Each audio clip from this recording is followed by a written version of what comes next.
You know what procrastination really is?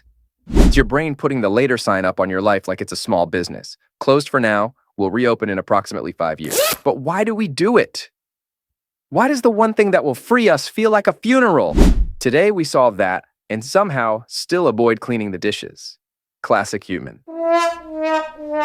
All right, let's go deep. But first, hit that like button and subscribe so that you don't miss a thing. Procrastination is not laziness. That's the first lie society told you between eat your vegetables and get a real job. Procrastination is an emotional management problem, not a time management problem. Your brain says, this task makes me feel bad.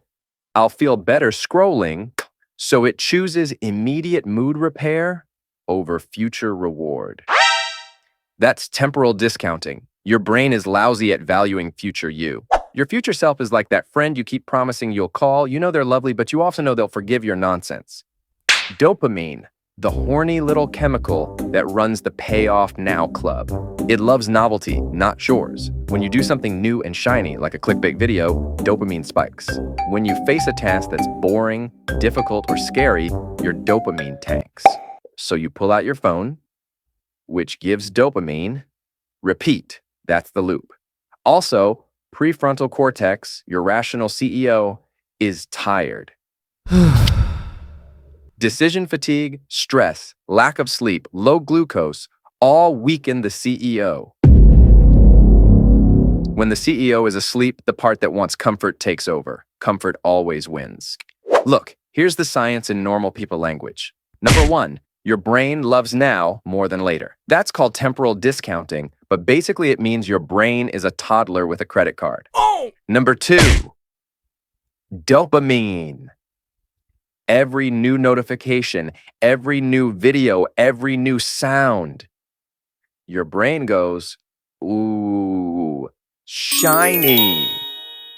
Number 3, self-control runs on energy. Literally, when you're tired or hungry, your discipline files for leave. Goodbye. Procrastination isn't one size fits all. Let's meet the cast. Number 1, the avoider.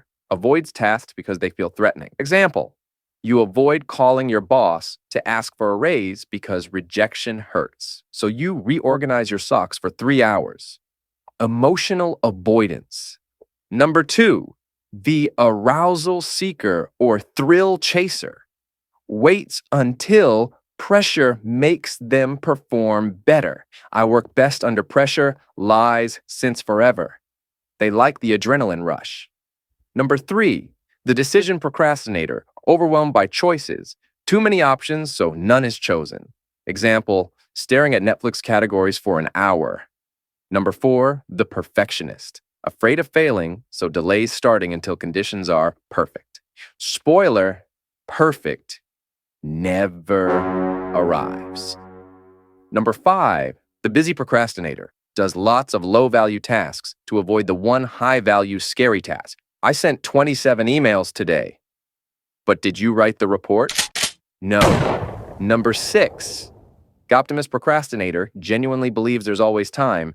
Tomorrow is that friend who always arrives late. Which one are you? We'll do a quiz at the end. Don't worry, it's a procrastination quiz. You can start later. Your brain's preferences are shaped early. If your childhood was chaotic, your brain learned that unpredictable rewards equals safe. Familiar chaos is less scary than unknown calm. So you repeat patterns that were traumatic because familiarity equals predictability. All right, quick educational drop. Don't panic, there's no exam.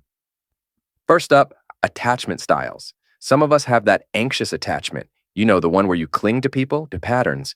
The same way your neighbor's stolen internet clings to one bar but still refuses to disconnect.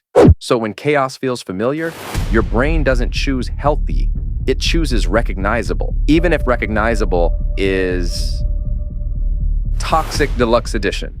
And then we've got something called learned helplessness. Sounds dramatic, but stay with me. Sometimes procrastination isn't you being lazy, it's your brain quietly whispering, look, I've tried. Life keeps uppercutting me. I'm just gonna lie here and scroll TikTok until 5 business days pass. It's not excuses, it's your brain going into protection mode. Not productive, but protective. Shout out to childhood. You taught my adult brain how to panic elegantly. Also, identity. If you see yourself as someone who always leaves things to the last minute, your brain will defend that identity. This is who we are. Changing requires identity work. Procrastination costs more than missed deadlines. Stress, lower quality work, ruined relationships, lost opportunities, and the psychological tax, chronic guilt. Plus, your heart rate spikes when you remember the thing you didn't do. That's free cardiovascular drama. Why motivation fails, you ask? Because motivation is overrated. You cannot wait for perfect motivation to arrive like a Uber. It's inconsistent. Motivation is a match, short-lived. You need systems. Quick educational drop, nothing scary. First, habits beat motivation. Motivation is that friend who shows up once a month, but habits show up every day, on time, like they've paid rent. Second, environment design. Make the good stuff easier. Less friction. Make the bad stuff harder. More friction. You don't need more willpower, you just need fewer temptations sitting 2 inches from your face. You want to stop doom scrolling? Put your phone in the freezer. It's cold. You'll think twice. Don't actually freeze your phone. Maybe the freezer trick for snacks only. All right, practical toolbox. These are not motivational slogans. These are behavior hacks. 1. Temptation bundling. Bundle unpleasant plus pleasant. Only let yourself watch your favorite show while folding laundry or writing. Save the treat for the task. 2. Implementation intentions, or if-then plans. If it's 6 p.m., then I will write for 30 minutes. This removes choice and gives structure. 3. Make it ridiculously easy. Break tasks into smallest action. 4. Set deadlines with public visibility. Tell someone, post a date publicly. Social pressure helps. 5.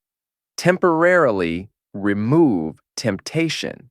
Use website blockers, hide notifications, or put your phone in another room. Finally, implementation rituals. Do a tiny pre-task ritual. Boil water, breathe, sit. Ritual signals the brain to switch. 2 minutes, that's how long a well-adjusted toddler would do algebra. Start with 2 minutes, end at genius. Procrastination is proof you're human. It's not a character defect, it's a signal.